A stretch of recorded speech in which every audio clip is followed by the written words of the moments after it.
I'm Glenn reporting here live once again in Iowa. We're in Maquoketa, Iowa at the Jackson County Fairgrounds here in Iowa, where President Trump is scheduled to speak here at 1 p.m. here local time. Then he will motorcade over to his second location here in Iowa, about 40 minutes away from here, and deliver yet another speech. But we've got an interesting segment today. This is more of an educational type event. Yeah, he's going to have some remarks here as well, but this is meant to educate people on the caucus process here.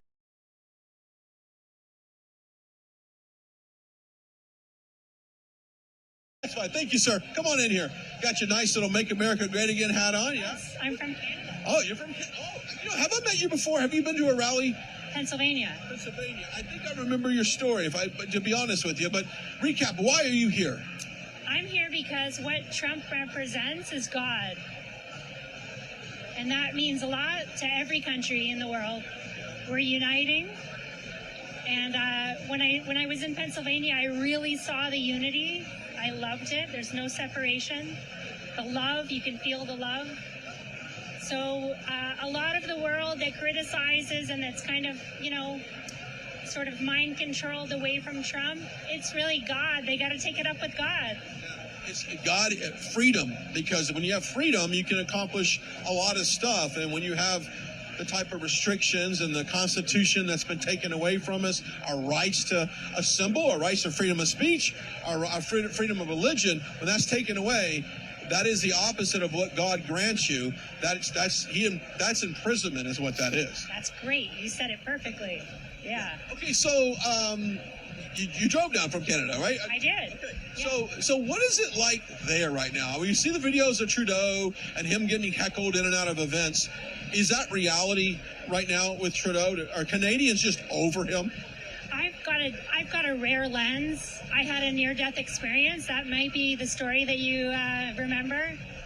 So I've got a multi-dimensional lens. So everything that we're seeing is all to get us to the point of uniting and anchoring the light with God. So it's like the contrast has to be there before the people can stand up for themselves. You know the statement, where we go one, we go all? Well, that has more meaning than what people think. Like, we as a collective ascend and anchor God and unite. So we have to do that all together. We can't leave our brothers and sisters behind. So what we represent here is the God connection, family, integrity, honor. And us just coming here and being here, even from Canada, like what I represent is God. That's what Trump is trying to show. I love it, and you're right on that. In Canada, is there a lot of Trump supporters in Canada? Do they follow American politics, obviously, like we do here? Yes. We have about half and half. So I get bullied, and I just have a lot of strength because you can feel the light in the dark. And it's okay. Like, I understand too, like the multidimensional lens shows that there's a lot of like mind control. That's very real. And it's not their fault. I don't fight. How does the media treat Trudeau there? How do they treat him? Do they coddle him like the media coddles Biden? I would say the media, I feel like they have a narrative that they must follow. And they're playing a beautiful role. I'm not saying anything bad about that. I'm saying that it has to appear that we have been in a situation before we can rise up and unite. And that's probably a high vibrational way to see it. It's kind of nice because when you come to a Trump rally, and I think Wesley Hunt said it earlier, it's everyone from every culture, every economic culture, social background, skin color, doesn't matter. You know what I loved about Pennsylvania? When I got there late because I drove from Ontario and we got a bit of traffic. But when I got there, and this was my first experience, I wanted to come and see what does this feel like? I saw the bikers uniting with the Christian, these ladies with the hats, the Christians, and they're hugging and they're like, I'll see you at the next one. They're representing unifying energies and love, so much love there. And everybody was so nice walking around and, oh, you're Canadian? Like, thank you for coming. Like, thank you for showing up in our country, you know? And any plans to move here? Do they ask you that? Any plans to come? But you got your business. I come here all the time, and I'm on my way to Mexico, actually. You're all over the place. Yeah, I do travel around. Since my near-death experience, I'm free. So that feeling of freedom, I feel it really deeply. I can't live away from that. And I think that that's what all the people want, is that feeling of peace, no more war consciousness,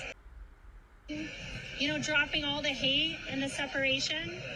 And we're doing it. You hear so many bad things about the media. You're beautiful. I can hear you. Like, you get it. You got it. We understand it here. We understand the role that we have in all of this is to show the truth. Yes. And to encourage people, because I think people need hope and they need faith, and maybe that's what a lot of people don't have in this country is faith to begin with, for a sinner from God. But we try to play a big role in it. Let's see if we got we might be starting a little bit early on this time. Let's see the music. Thank you so much for your time. Thank you. The music is down. Okay, we're good. All right, so real quickly, what are you hoping to take away from today? I mean, is it just another speech from President Trump? Are you looking at what would you like for him to say to address the crowd here? I feel like I'm here to help anchor the light and unify all the people, and I've met so many beautiful people in the line, and I've made friends that have my phone number, that want to stay in touch. And I also just love, my heart's with the veterans, the homeless, the orphans. This is my work, actually. And I just really love that he's here, small town. The farmers are here, the foods that we eat. And it's humble, and it's beautiful, and he tells it like it is. There's no BS. And I love that about him, and I want to really just come here and say thank you. Yeah. Thank you for coming. I think you always been a supporter of Right Side. I've seen you several times. And safe travels in your journey, because you're going down to Mexico, and be careful on that. Thank you very much. Yeah, it was always good. I do recognize her from a previous rally and her sharing her story of her near-death experience and why she feels like these rallies kind of pulls everyone together. And I have heard that a lot, that rallies like this and a Trump rally, when you bring people who have a one center focus and one center of love, which is love of country, love of God, love of country, love of self, love of friend, family. It is a unique experience here, and I have often said I would love to go cover a Biden campaign trail stop or one of these kind of Democratic strategists. I want to cover some of that. I want to see what their messaging is, because the messaging from an event like this is to honor our Constitution, freedom, individual rights, all of our constitutional amendments are defended here. And I just like to know what their rallies look like, because we often see their efforts to take away some of those rights. And, obviously the imagery here with the American flags and a lot of the Pledge of Allegiance, the prayer, the national anthem, those are things that I don't think you necessarily see at a Democratic campaign stop.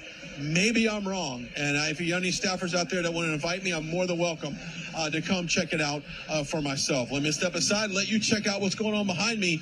It looks like the anticipation is fairly high as we are sitting at